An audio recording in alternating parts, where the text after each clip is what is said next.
All right, today's meeting of the Velshi Band Book Club is underway. With me to discuss Sylvia Plath's The Bell Jar is a Sylvia Plath expert. Emily Van Dyne is an associate professor of writing at Stockton University in New Jersey. She's the author of the upcoming book, Loving Sylvia Plath, A Reclamation. The book's available for pre-order right now. Emily, thank you so much for joining us on this particularly important journey, on this particularly important book. Let's start with the idea that The Bell Jar has been a rite of passage for generations, plural, of young women.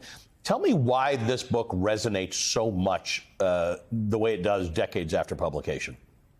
Oh, thanks for having me, Allie. I'm so glad to be here. And I loved what you said about the book. It was really refreshing, especially talking about the humor, which I think is a big part of why the book resonates the way it does, right? 60 years later.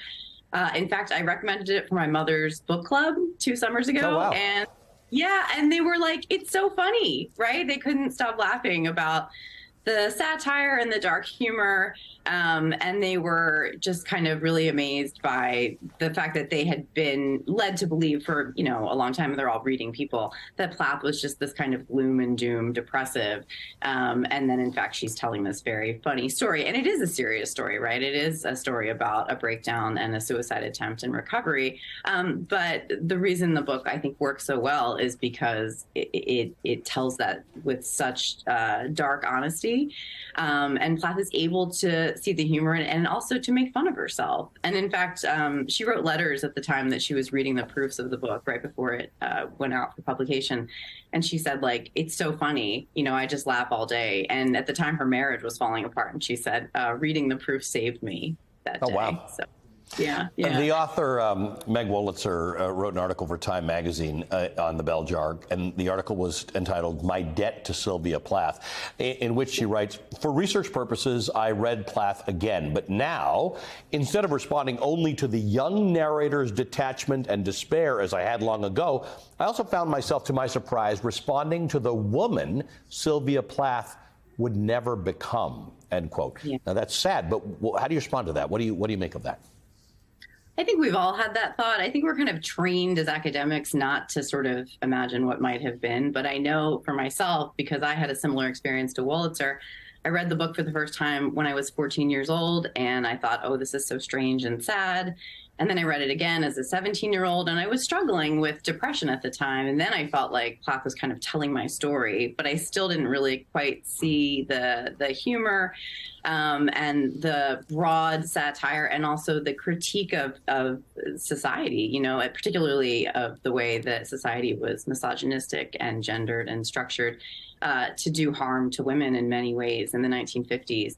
And then I grew up, I'm 43 now. I started reading Plath when I was 14, and I made it past 30, and I have this wonderful life, and so I frequently do think to myself, like, what would a 43-year-old Sylvia Plath have looked like, right? What would she have done? And I know she would have gone on to do extraordinary things, because she wrote that her output, what she did prior to her death at the age of 30 is remarkable. So, it's a wild reminder when you say prior to her death at the age of 30. Right. I mean, that's when you have that kind of talent, that kind of enduring legacy. Imagine another 30 years, another 60 years. One thing I was struck by when reading this again is how Plath opens the story with Esther's fixation on electroshock, the execution of the Rosenbergs after they were convicted of spying for the Soviet Union. And then she ends the book with Esther's life-saving electroshock therapy. Tell me about that. Well, I think it's a deliberate, device in terms of literature. She was an incredibly artful writer. And although the book is heavily, it draws on facets of her autobiography, it's not an entirely autobiographical book. It's fiction, right? Right. But I think that she felt kind of two ways about the electroshock therapy, because she had 2 experiences of it, and she details both in The Bell Jar. She had a terrible initial experience prior to her suicide attempt. So she went to a family doctor who recommended that she see a local psychiatrist, and he administered electroshock therapy before she tried to kill herself and was hospitalized. It was outpatient. It was at a place called Valley Head Hospital. And Heather Clark writes very movingly about this in her biography, Red Comet, which came out in 2020. And Plath was not, she received no muscle relaxers. She received nothing. She went in totally awake, and she described the experience as like being electrocuted. And so she also felt that she had been punished. Like the line in the bell jar after she has that experience is, "I wondered what terrible thing I had done." And that it's very shortly after that, she tried to kill herself. So she really felt that she just could not endure that again. And one of the things that Heather Clark said in Red Comet that I think is such an important point of contextualization for the novel is that Valley Head Hospital, where Plath received those shocks, was the same place where John F. Kennedy used to take his young wife if they had a particularly bad fight to give her shock treatments. Right. Oh, wow. So Plath, in many ways, she is part of her generation, you know.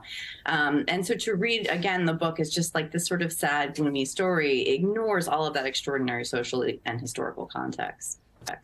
And that generation is almost an entirely separate conversation that maybe you and I should come back and have, because that's a big part of the book. She is a woman in 1950s America and 1950s New York, and that plays into that as well. Emily, thank you so much. We appreciate you taking time for us at the Velshi Band Book Club. Emily Van Dyne is a professor of writing at Stockton University in New Jersey and the author of the upcoming book, Loving Sylvia Plath, A Reclamation. And to any members of the Velshi Band Book Club or anyone watching right now who may be feeling isolated, depressed, or experiencing a crisis of any kind, know that you are not alone. There are people who can help you. You can dial the number 988. The 988 Suicide and Crisis Lifeline provides 24/7 confidential help if you or anyone you loved needs or ever should need it.